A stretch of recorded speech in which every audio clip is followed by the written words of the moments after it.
안녕하세요. 오늘도 사연살롱을 찾아주셔서 감사합니다. 저는 30대 중반의 나이에 9살 연하 남편과 결혼했다가 2년 만에 이혼하고 다시 싱글이 된 여성입니다. 30대 중반의 나이에 재혼도 아닌 초혼을 했으니 결혼이 늦었다고 하면 꽤 늦은 편이었는데 사실 그런 데는 나름의 이유가 있었어요.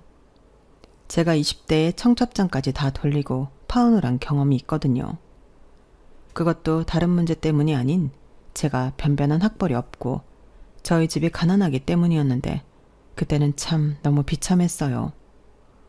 파혼한 남자친구는 연애도 꽤 오래 했고 둘 다 20대 혈기왕성한 나이인 만큼 조금 가장해서 서로 목숨 걸고 열렬히 사랑했는데 파혼할 때는 그런 사랑도 아무 소용이 없더라고요.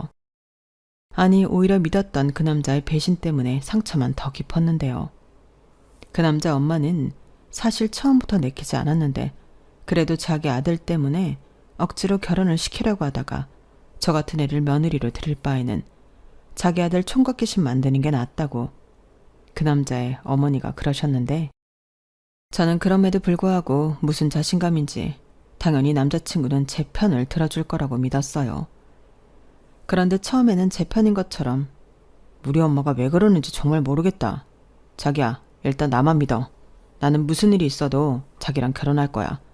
우린 벌써 청첩장까지 다 돌렸잖아. 라고 했는데 시간이 길어지면서 나중에 저에게 최종적으로 한 말은 미안하다는 말이었어요. 자기는 자기 엄마를 거스르고 저랑 살 자신이 없다고 구차한 변명을 하더라고요. 그리고 하늘이 무너진 것 같은 고통 속에 살던 어느 날 그 남자가 저에게 이별 통보를 하기 전에 조건 좋은 여자랑 중매로 만났다는 사실을 알게 되었는데 결국엔 그 남자도 자기 엄마랑 똑같은 사람이었더라고요. 그 여자가 저보다 낫다고 생각했는지 그 남자는 구차한 변명을 하며 환승이별을 했고 저희가 결혼하기로 한 날 제가 아닌 그 여자랑 그 남자가 식을 올렸는데 그때는 어린 마음이 그랬는지 살고 싶지 않았어요. 그 남자의 마음이 변한 것도 용납이 되지 않았고 내가 있어야 할 그 결혼식장에 다른 여자가 내 남자친구의 팔짱을 끼고 버진로드를 걷는다는 것도 받아들일 수 없었는데요. 그러면서 엉뚱하게도 엄한 화살은 저희 부모님에게 향했어요. 나는 왜 하필이면 이런 가난한 집에 태어나 사랑하는 사람한테 버림까지 받아야 하나.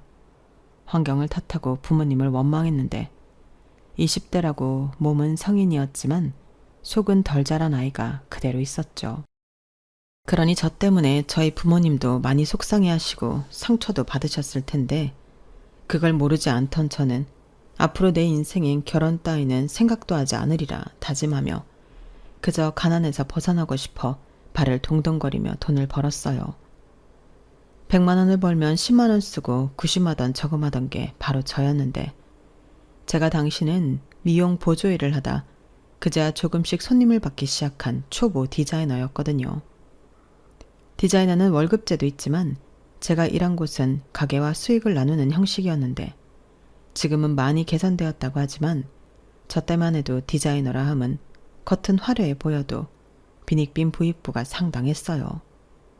하지만 어느 누구도 내가 돈을 많이 못 번다고 그걸 티내고 싶어하는 디자이너는 없었는데 그러니 버는 것보다 쓰는 게 더 많은 사람들도 제 주변에 많았어요. 그리고 저는 그렇게까지는 하지 않았지만 손님 자체가 별로 없는 디자이너라 이것저것 다 떼고 나면 정말 100만 원 겨우 챙겨갔는데 그래도 저는 티끌 모아 태산이 정말로 있다는 걸 증명하려 했죠. 그렇게 돈을 벌어 부자가 된다면 더는 아무도 저를 무시하고 상처 주지 못할 거라 믿었는데 저도 남부럽지 않게 떵떵거리며 살고 싶었어요. 지금은 10만 원으로 겨우겨우 살지만 나중엔 명품도 사고 자기 관리에 돈도 많이 쓰고 좋은 차도 타면서 제 인생을 지금 있는 위치보다 더 나은 곳으로 옮겨놓고 싶었는데요. 그렇게 일을 악물고 하루에 14시간 일을 하니 이렇게는 아니다 싶었던 부모님이 처음이자 마지막으로 대출까지 받아 저더러 가게를 차리라고 하셨어요.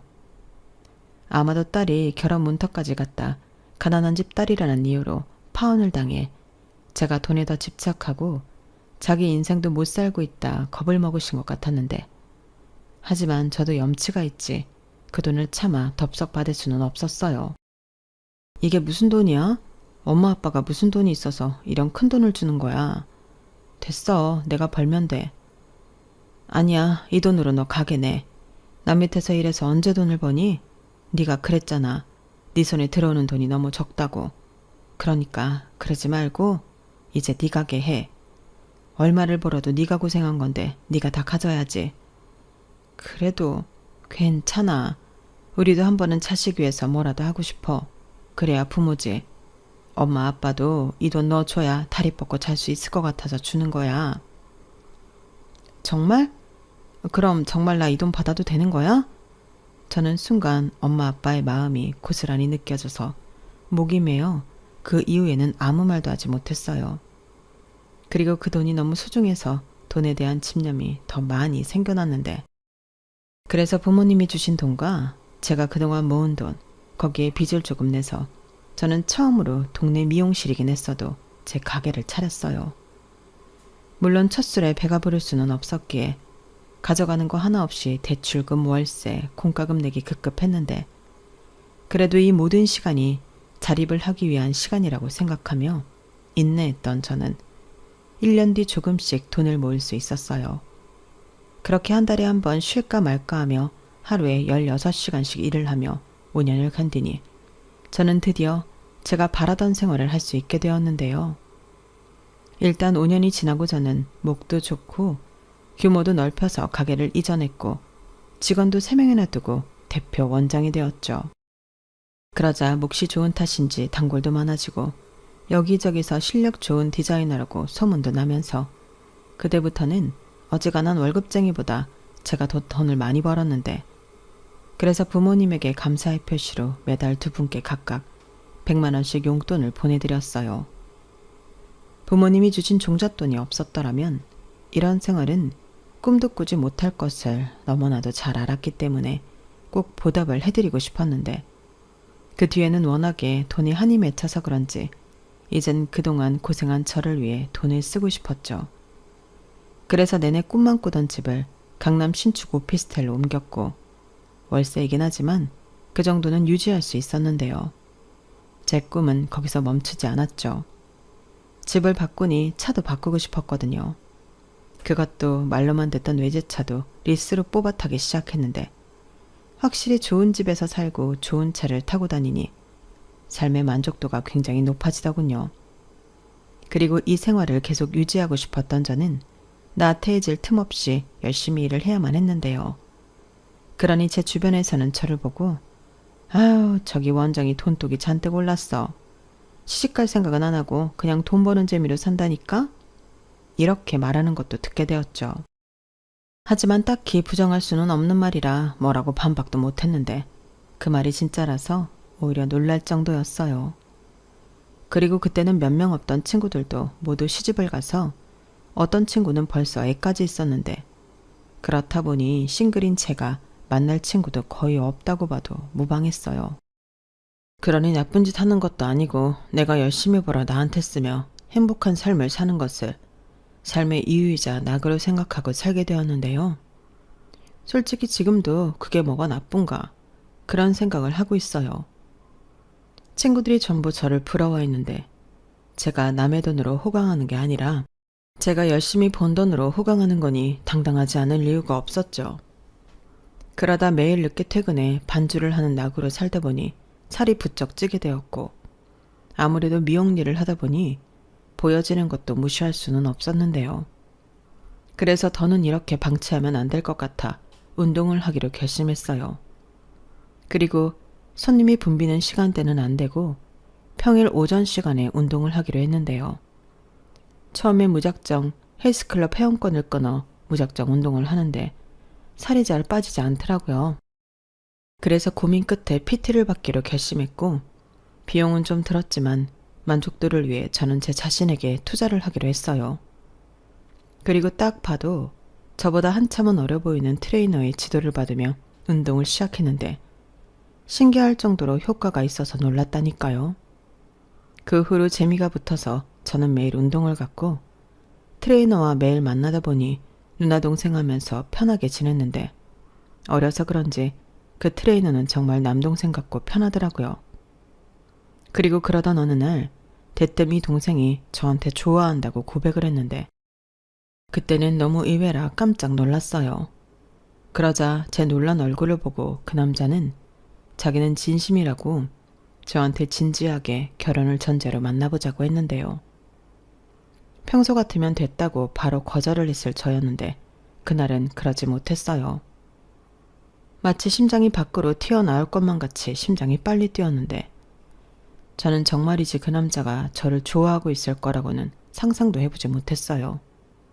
특히 9살이나 어린 남자가 왜 나 같은 늙은 여자를 좋아하겠나 의심도 많이 했는데 시간이 지나면 지날수록 그 남자의 진심이 저한테 와닿더라고요. 그렇게 정신을 차리니 저는 9살이나 어린 남자친구를 둔 능력 있는 여자가 되어 있었는데요.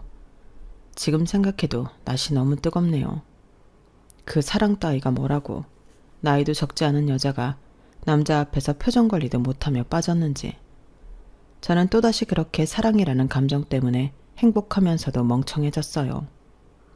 그러면서 전처럼 돈 없다고 이 남자한테 차일 리는 없다며 안심했는데 그걸 또 역으로 이용당할 줄도 몰랐던 거죠.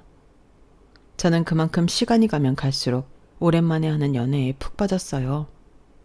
그러다 그 남자의 본가가 지방에 있었는데 자기 어머니 생신이라고 괜찮으면 저더러 함께 내려가 인사를 드리고 오자 했는데 그때는 결혼 이야기가 나온 것도 아닌데 가슴이 철렁하더라고요. 그래서 그건 아직 이른 것 같으니 다음에 가겠다고 좋게 거절한 적도 있었는데요. 교제하고 1년 조금 넘으니 남자친구 어머니도 제가 궁금하다고 집에 한번 왔으면 좋겠다 하신다는 말을 듣게 되었어요. 사실 그때도 부담스러운 건 마찬가지였는데 또 한편으로는 단순히 인사만 오라고 한 일에 제가 너무 오버하는 건 아닌가 싶은 마음도 들더군요. 상대는 결혼 생각도 없는데 저만 지레짐작해 결혼 생각은 없다 하는 것 같아 민망해졌어요. 그래서 그때는 알겠다고 인사를 드리러 가자 하고 당일이 되었는데 매일 편한 복장만 보다 잘 차려진 그 남자의 모습에 저는 한 번 더 심쿵하게 되었어요. 아무래도 키도 크고 몸도 좋은데 잘 차려입기까지 하니 사람이 완전히 달라 보이더라고요. 그리고 그렇게 모처럼 저도 가게에 휴가를 내고 남자친구와 드라이브 겸 남자친구 본가에 가서 인사를 드렸는데 제가 9살이나 많다는 걸 아신다는 부모님은 걱정과 달리 저를 참 예뻐해 주셨어요. 자기 아들 만나줘서 고맙다. 생각보다 제가 관리를 잘해서 동안이라 당신 아들이랑 나이 차이가 나는 줄도 모르겠다 등 저를 신경 써주시는 말씀도 잊지 않고 해주셨는데요. 그러다 덜컥 남자친구 어머니가 그러셨어요. 둘이 교제한 지도 1년 넘었으면 시간 끌 필요 없이 결혼까지 생각해봐. 나는 둘이 같이 있는 모습을 봐서 그런지 둘이 빨리 결혼했으면 좋겠네? 당신은 어때? 우리 예비 며느리 참 곱지? 미용 일을 해서 그런가? 아주 멋쟁이야. 나도 염색이라도 좀 하고 올걸. 이렇게 말씀하시는데 저는 깜짝 놀랐어요. 하지만 정작 남자친구는 놀라지도 않고 저만 좋다고 하면 결혼하고 싶은 마음이 진적부터 있었다고 하는데 이게 참 좋기도 하고 당황스럽기도 해서 어지러울 지경이었어요. 그래서 그저 어색하게 웃고 글쎄요 하며 생각해보겠다는 말만 하고 자리에서 일어났는데 저희 부모님에게 이 이야기를 하니 너무 좋아하셨어요. 그러게 배필은 다 있는 거라고 하시며 저더러 망설일 필요 없으니 결혼을 하라고 하셨는데 저는 어떻게 해야 할지 고민이 많았어요. 지금이야 콩깍지가 씌어서 9살 나이 차이도 별게 아니라고 생각하겠지만 결혼 후엔 서로 안 이쁜 구석도 보고 그럴 텐데 저는 자신이 없더라고요.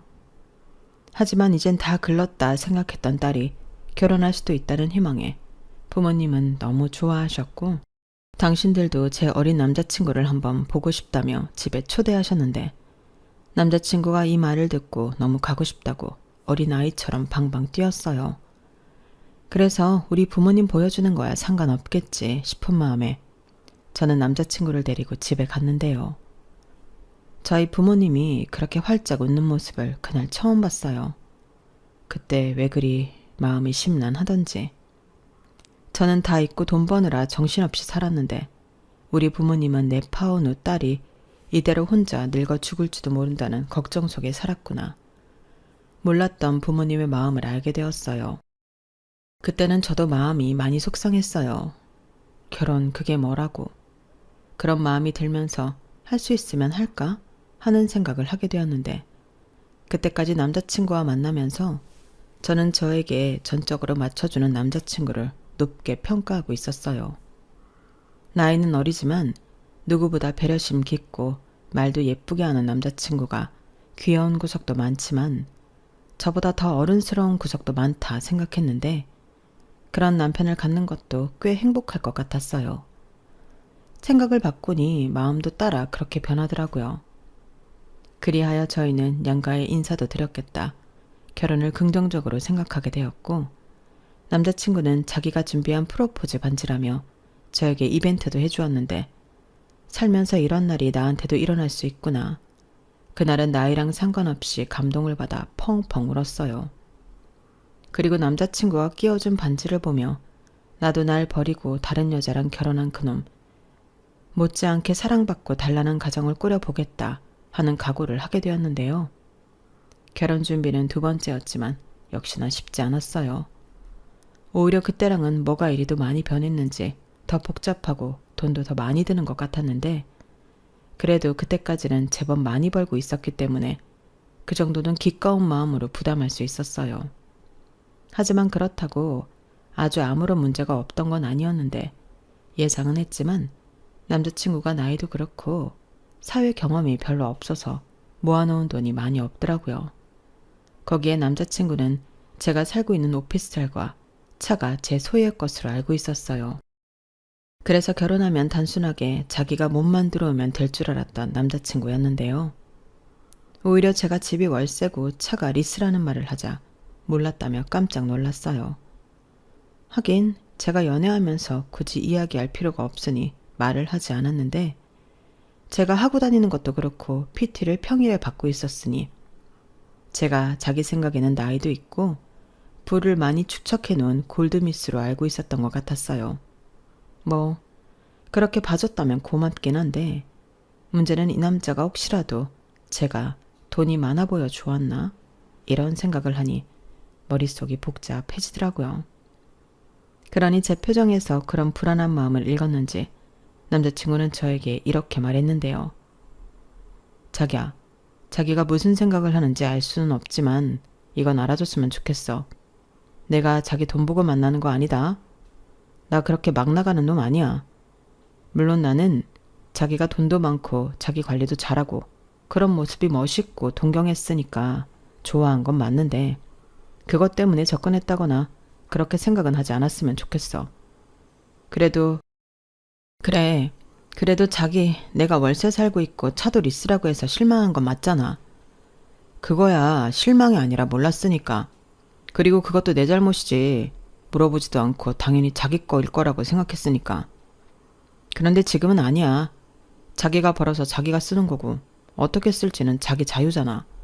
그런 오해를 하게 해서 내가 더 미안해. 나야말로 자기가 실망했을 거라 생각했는걸.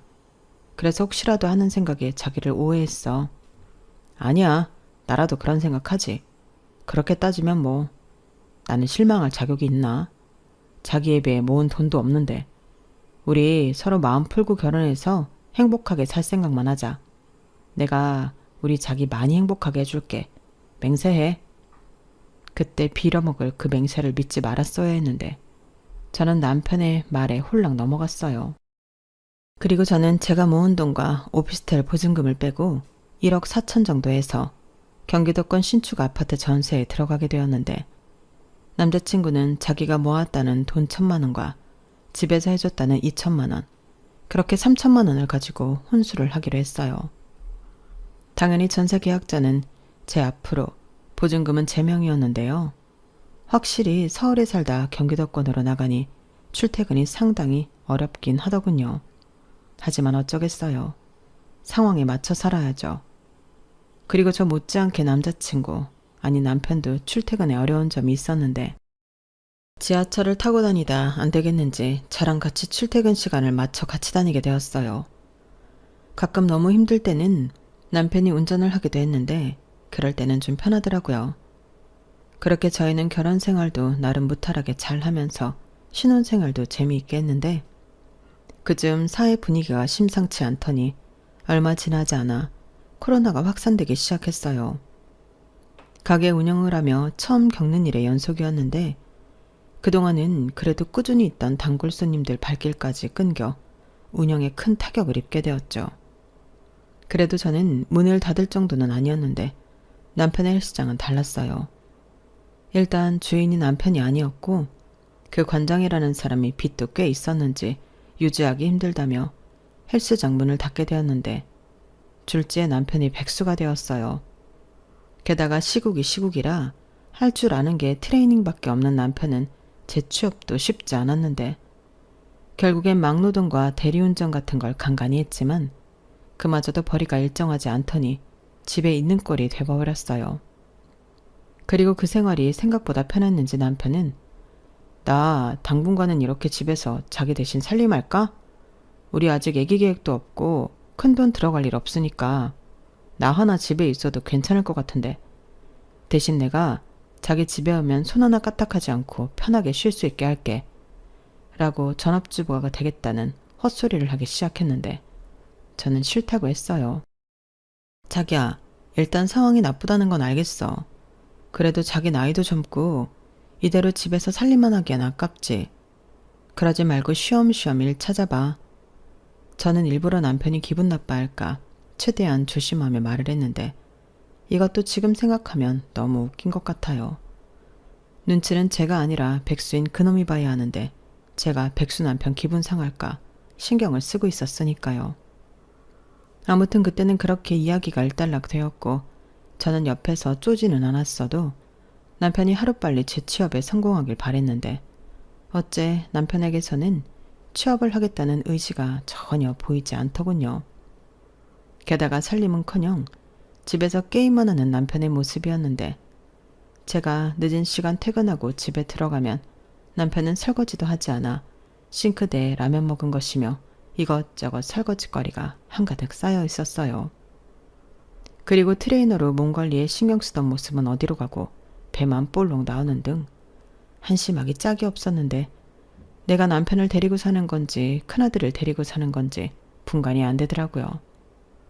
가뜩이나 가게도 예전처럼 되지 않아 스트레스를 받고 있었는데 집에 오면 남편이 저러고 있으니 저는 더 열받을 수밖에 없었고 그 즈음부터는 전에 하지 않았던 부부싸움도 많이 하게 되었는데 남편은 마치 저를 잔소리 심한 엄마로 아는 것 같았죠.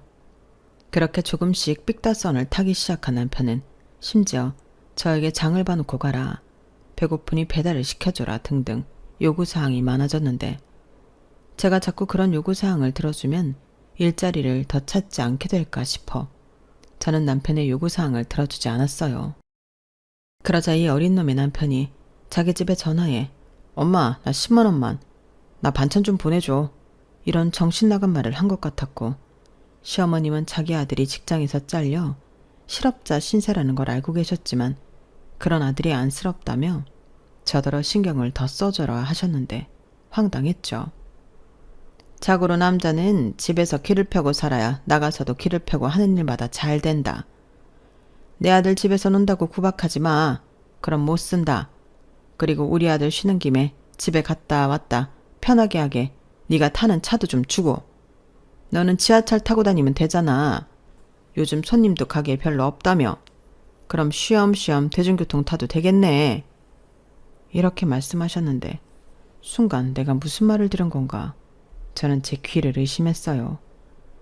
그리고 이내 제정신을 차린 저는 차를 일하는 사람이 타고 다녀야지 집에서 노는 사람이 왜 필요하냐고 남편이야말로 버스를 타던 기차를 타던 대중교통을 이용해야 하지 않겠냐고 말을 했는데 시어머니가 어디서 배워먹은 버르장머리냐고 남편이 어리다고 막 먹더니 이젠 시어머니도 웃음냐고 화를 내셨는데 저는 그런 상황이 짜증나고 싫었어요.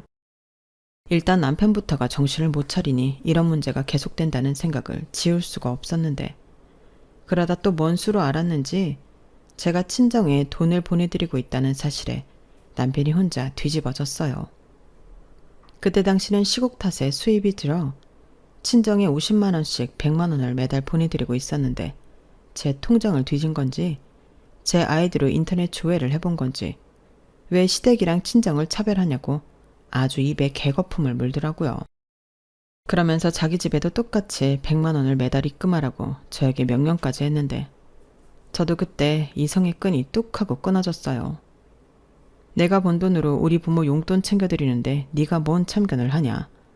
저도 사납게 쏘아붙였는데, 저는 남편이 자존심이 상할 것을 알고 있었지만 일부러 그럼 너도 벌어서 용돈 보내드려 라고 남편 속을 긁었는데, 그렇게라도 남편이 자극을 받거나 제가 저희 부모한테 용돈 드리는 걸 문제 삼지 않길 바랬어요. 하지만 남편은 지금 자기 백수라고 무시하는 거냐며 더욱 열폭하기 시작했고, 자기는 지금 자기 집에 돈을 안 보내줘서 뭐라고 하는 게 아니라 왜 양가를 차별하냐고 저에게 불만을 얘기한 거라고 했는데, 그러면서 한다는 말이 정말 어이가 없었어요. 우리 결혼할 때 장인 장모님은 한 푼도 안 보태셨잖아. 대신 우리 집에서는 2천만 원이나 보탰어. 그럼 용돈을 들여도 우리 부모한테 줘야지. 왜 엄한 사람들이 돈을 받아? 이렇게 말했는데, 하마터면 그 동그란 뒤통수를 3개 칠 뻔했죠. 그래서 저도 지지 않고 말했어요. 두분 뭐 입이 없나요? 말 잘했다. 그럼 우리 하나하나 다 따져볼까? 그래서 자기는 자기 1,000만 원, 부모님이 2천만 원에서 3천 가지고 왔지. 근데 나는 모아놓은 거랑 보증금 빼서 1억 4천 가져왔어. 그리고 내 가게 차릴 때 우리 부모님이 5천만 원 해줬고, 그걸 기본으로 지금 가게가 있는 거야. 그런데 내가 지금 우리 부모님이 우리 결혼할 때 돈 안 보탰다고 시댁만 챙기는 게 맞아? 어디서 돈이 나왔건 내가 자기보다 1억 1천만 원 더 가져온 건 사실이잖아. 그거야. 그렇지만 내가 나이도 어리고 월급도 적어서 모은 돈이 그것뿐인 걸 어떡해. 아무튼 나도 서운해. 내 부모만 불쌍하잖아. 요즘 경기도 나빠져서 힘든데. 저는 남편의 말에 웃음이 나왔어요. 경기가 나빠져서 힘든 건 저도 마찬가지인데, 남편은 제 돈을 갖다 쓸 줄만 알지 제가 힘들 거라는 생각은 전혀 하지 못하는 것 같았거든요. 그리고 이 결혼도 제가 하고 싶어 매달린 게 아니고 지가 모은 돈도 없으면서 저 아니면 안 된다고 매달려 한 결혼인데, 내가 왜 이제 와서 이런 말을 듣고 있나. 남편에게 실망이 이만저만이 아니었어요. 그리고 그때 깨달았죠. 이 남자는 자기 입으로 아니라고 했지만 돈 잘 버는 나랑 살면서 편하게 제 돈으로 집에 효도도 하고 일도 안 하고 집에서 게임이나 하면서 놀고 먹고 싶었다는 걸요. 그렇게 퍼즐 조각이 모두 맞춰지며 제가 사기 결혼을 당했다는 생각이 들자 저는 잘못된 걸 하루라도 빨리 잡아야겠다는 마음밖에 들지 않았는데, 그래서 남편 빼고 친정 부모님과 함께 시댁으로 향했어요. 그때가 마침 코로나가 정점을 찍고 거리두기가 완화되었을 때였는데, 저는 양가 어른들께 이혼을 생각하고 있다고 솔직하게 말했어요. 그러자 날벼락을 맞은 듯 양가 부모님이 놀라셨는데, 특히 저희 부모님이 많이 놀라시더라고요. 딸이 이혼녀가 된다고 생각하니 무슨 큰일이라도 일어나는 줄 아는 것 같았어요. 그러니 그 모습을 보고 당황했다가 의기양양해진 시어머니는 팔짱까지 끼며 요거 봐라 하는 듯 저를 쳐다보셨는데, 이게 다 제가 속물이라 그렇다고 하시더군요. 사돈분들은 기분이 나쁘시겠지만 딸을 아주 예의도 모르고 이기적으로 키우셨습니다. 지금 우리 아들이 직장 잃고 돈도 못 벌어오니 얘가 이혼 소리를 하는 거죠. 전에 제가 아무리 나이 어린 남편이라도 남편은 남편이니 잘 해주라고 했는데 싫다고 했어요. 어머니, 제가 언제요? 그거야 제가 타는 차를 남편에게 주라고 하니까 싫다고 한 거죠. 걔가 집에서 노는데 왜 차가 필요해요? 뭐? 걔? 너 지금 내 아들을 내 앞에서 걔라고 했니? 아유, 사돈 죄송합니다. 너 빨리 사과 안 드려? 아무리 나이가 어려도 그렇지 정서방이 네 동생이야? 엄마도 좀 가만히 있어. 걔가 지금 집에서 남편 노릇을 하는 줄 알아? 누가 보면 내가 어릴 때 사고쳐서 낳은 큰아들인 줄 알아. 밤새 게임하고 오후 늦게까지 쳐 자고 지 배고프면 남 일하는데 전화해서 배달시켜달라고 하고 일할 생각은 눈꼽만큼도 없다니까. 나도 가장 노릇하라고 하고 어떡하든 직업 알아보고 다니고 하면 이렇게 무시하진 않아. 내가 뭐 다 큰 남의 집 아들 대신 키우려고 결혼했어? 그래서 뭐 정말로 이혼이라도 하겠다는 거야? 너 내 아들 버릴 거면 제대로 돈 해주고 버려라. 설마 내 아들 몸만 내쫓겠다는 더러운 심보는 아니지? 너 진짜 그런 거면 나 안 참아? 안 참으시면 어쩔 건데요. 어머님이야말로 아들한테 집에서 그렇게 놀지만 말고 뭐라도 좀 하라고 하셔야죠. 애당초 어머니도 아들한테 싫은 소리 할 생각 없으시잖아요. 그럼 뭐 가운데서 저만 죽어요? 저 싸가지 보십시오. 죄송합니다, 사돈. 너 정말 왜 그래? 너 이런 모습 우리한테 보여주려고 여기 같이 가자고 했어? 저런 모습을 보고 딸이 시집 잘못 왔다는 거 알라고. 근데 엄마는 지금 누구 편이야? 엄마야말로 왜 이래? 그래, 그건 우리 딸 말이 맞지. 당신은 누구 엄마야? 나도 내 딸 혼자 고생하는 거 마음에 안 들었어. 아무리 나이가 어려도 남편이고 가정이면 책임을 져야지. 집에서 그게 뭐야? 지원이 너 마음 굳힌 거면 아빠는 찬성이다. 바깥사돈, 진심이세요? 지원이 이제 내일 모레면 40이에요. 그런데 이혼을 시킨다고요? 40이면 어떻고 50이면 어떻습니까?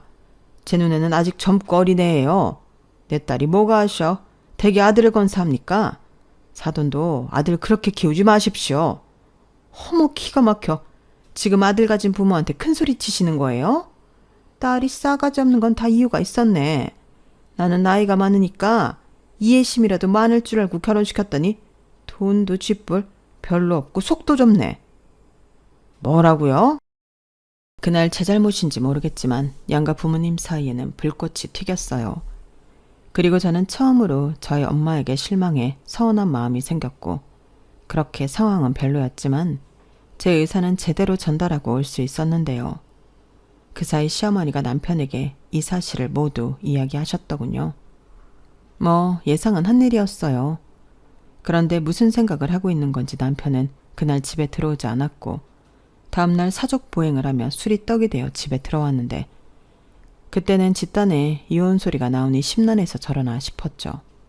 하지만 이내 남편놈의 시커먼 속을 들을 수 있었는데요. 그 계기는 백수주제에 제 카드를 훔쳐가서 단란주점에 200만 원가량을 긁고 온 거였어요. 당연히 저는 금액과 사용처를 보고 화가 머리 꼭대기까지 났어요.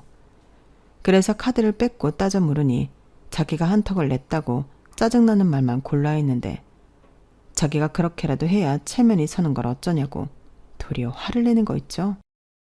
지금 내 친구들은 몇 살 여자 만나는 줄 알아? 전부 20대 여자 만나고 있어. 그런데 너는 내일 모레 40이지. 나만 늙은 여자랑 살고 있는데 돈이라도 마음껏 써야지.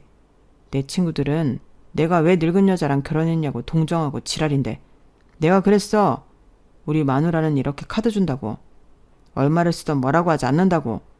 이런 면이라도 있어야 나도 밖에 나가 떵떵거리면 살지.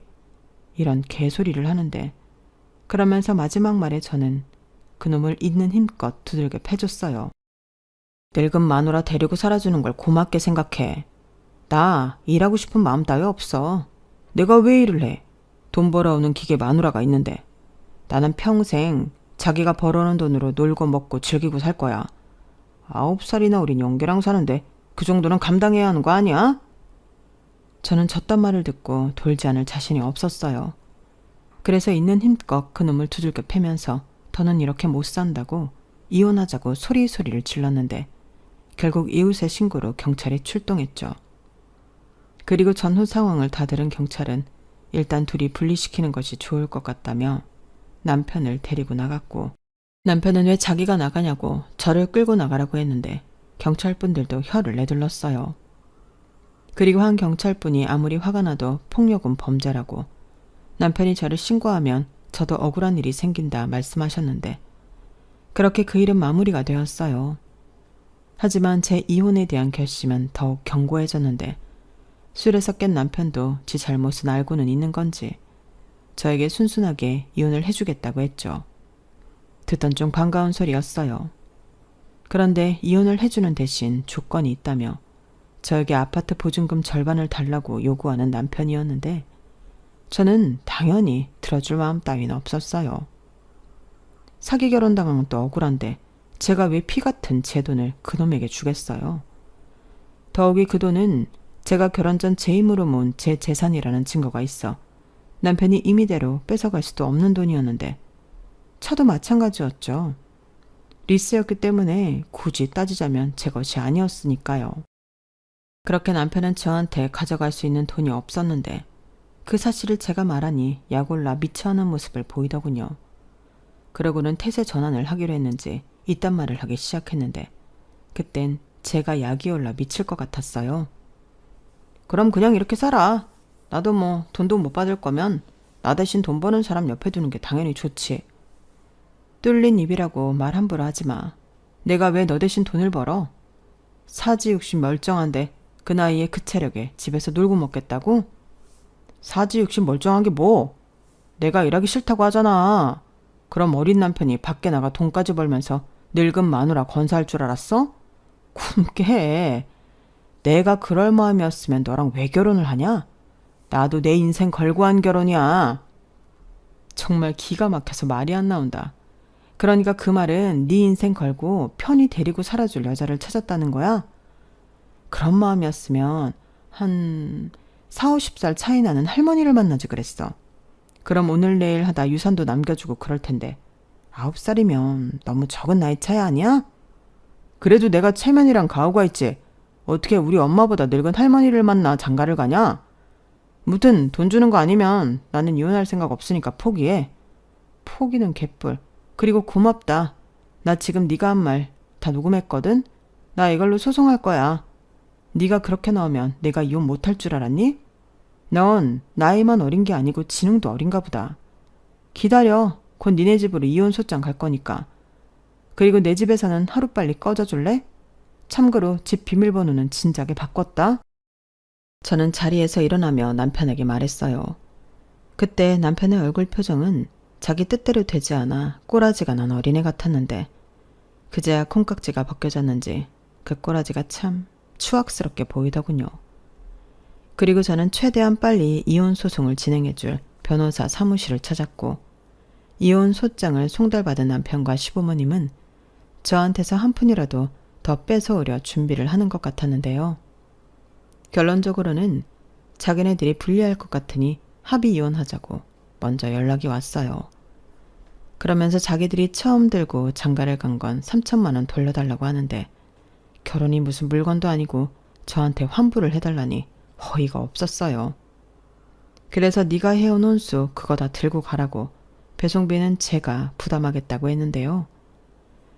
결국 남편 쪽은 그 혼수 과정 각오받고 제 인생에서 떨궈져 나갔습니다. 덕분에 깨끗하게 비워진 전세 아파트는 그대로 다시 내놓기로 했는데요. 저는 가게 근처에 작은 빌라를 매매해 리모델링을 하고 들어갔어요. 워낙에 오래된 구축 빌라라 여기저기 손볼 곳이 많았는데 저는 이제 제 명의로 된 제 집에서 편하게 혼자 열심히 노력하며 남은 인생을 살아가고자 합니다. 결혼 한번 해봤지만 저는 그냥 혼자 사는 게 맞는 것 같아요.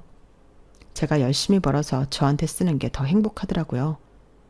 그리고 이혼 후 아빠에게 많이 혼이 나셨는지 엄마가 저에게 미안하다고 사과를 하셨는데 저는 괜찮다고 했습니다. 이혼녀 딱지를 단 딸내미의 미래를 걱정하는 엄마 마음을 모르지 않았거든요. 그리고 걱정과 달리 잘 사는 모습을 보여줄 테니 걱정하지 말라고 했는데요. 저는 현재 그 약속을 지키기 위해 여전히 고군분투하며 지내고 있답니다. 코로나가 끝나고 다시금 가게는 예약자가 꽉 찬 예전 모습으로 돌아갔고 가게 안도 더 활기가 찼는데 요즘 저는 영화에 관심이 생겨 어학원을 다니고 있어요. 언젠가는 해외에 나가 더 많은 경험을 하고 싶은 꿈이 있는데 그날을 손꼽아 기다리며 계속해서 나이와 상관없이 발전하는 인생을 살고 싶은 마음입니다. 역시 사람은 꿈과 목표가 있어야 그 인생이 더욱 재미있어지는 것 같아요. 비록 남들처럼 결혼해서 예쁜 가정을 꾸리는 그런 인생은 살지 못했지만 저는 저대로 다른 꿈을 펼치며 저만의 행복한 인생을 만들어 가려고요. 어떻게 살든 누구랑 살든 아니면 씩씩하게 혼자 살든 건강 잘 챙기고 저만 행복하게 살면 되는 거잖아요. 저는 그렇게 생각하고 오늘도 내일도 힘내서 열심히 살아가겠다는 의지를 전하며 이만 길었던 사연을 마무리하도록 하겠습니다. 사연은 처음 써보는데 쓸 때는 어려웠지만 다 쓰고 나니 생각도 정리가 되고 좋은 점이 많은 것 같아요. 물론 이런 사연을 쓸 일 없이 행복하게 살면 더할 나위 없이 좋겠지만 어떻게 인생이 마냥 좋기만 하겠어요. 그러니 변덕스러운 날씨가 지나가고 맑은 날이 찾아오듯 우리네 인생도 슬프고 힘들고 괴로운 날이 지나 행복한 날이 찾아오는 거죠. 그리고 그럴 때마다 더 나은 모습으로 지혜롭게 살 수 있다면 그 인생이야말로 참 멋진 인생이 아닐까 싶은 마음인데요. 아직 많은 날을 살진 않았지만 지나온 날보다 살아갈 날이 더 행복하고 멋진 인생일 거라 믿으며 저는 이만 마지막 인사를 드리겠습니다. 그럼 지금까지 긴 사연 끝까지 함께 해주셔서 감사드리고요. 오늘도 내일도 여러분들의 건강하고 행복한 인생을 응원하며 안녕히 계세요. 여러분, 사연 댓글에 응원과 현명한 조언 부탁드려요. 좋아요와 구독은 저에게 큰 힘이 됩니다. 오늘도 좋은 일 가득하세요.